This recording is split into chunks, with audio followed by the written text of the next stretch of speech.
I spent 48 hours with this tiny mighty action camera and I'm amazed by what I can do.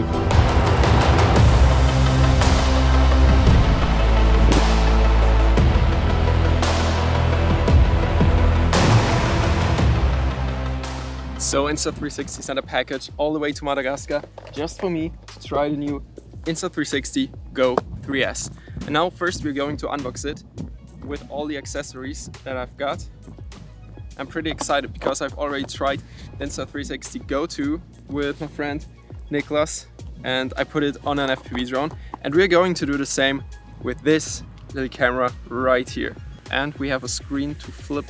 Oh, that's cool. Maybe it's a cool vlogging cam as well. We're going to try it, and here it is. We're going to put this little thing on my FPV drone. Now I guess we've got some additional accessories. User guide. Oh, okay. Wait a second. So this is the necklace, I guess.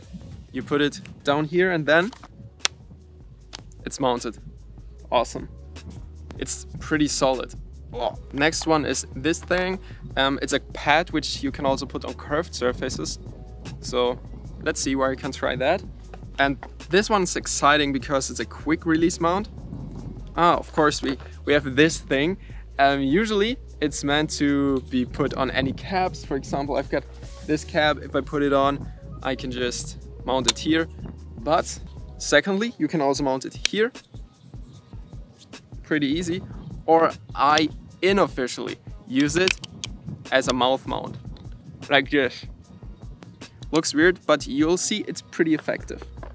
And USB Type A to USB Type C is included as well. Now let's get to the accessories that I need. For example, the ND filter set is going to be pretty important for the FPV drone shots because we got really bright conditions here, and these are like sunglasses for the Go 3S. Then we've got the quick reader, which is pretty nice because I can just put the Go 3S on top of this and it will transfer all the data to the PC. I'll try this. And besides that, we've also got the quick release mount. Let's unbox it. So with this, I can easily mount the action pod, but also just the Go 3S, which is the perfect mount for my FPV drone. And this is the first Insta360 Go camera which can shoot 4K. This little thing right here. I'm excited to try this. You can flip the screen and now we can vlog. So now we're heading to a handicraft market where they sell lots of handmade products, and I'm going to use the pendant and maybe even this little thing.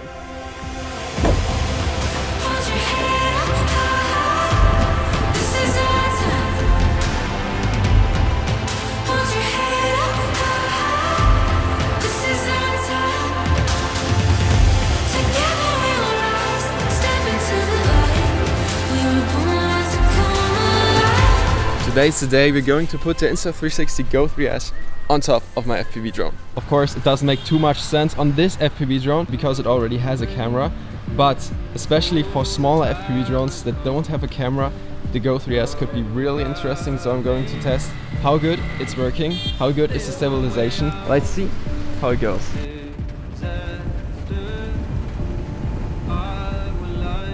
So this is Leo. Hi. And with this buggy he's going to show us some beautiful locations where you can try the Insta360 Go 3S, not just here, but also on an FPV drone.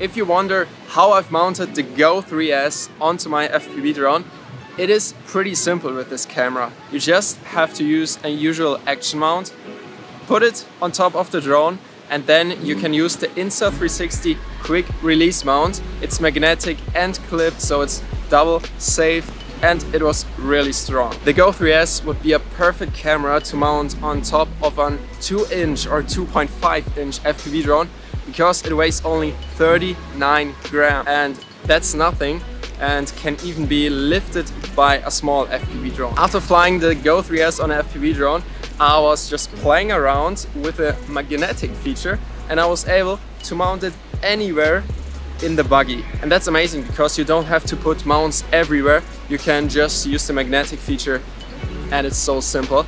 I was just a bit worried because the buggy had big vibrations and it was, yeah, as I told you, just a magnetic mount, so the camera was shaking a lot. But after applying the flow state stabilization again, it was so good.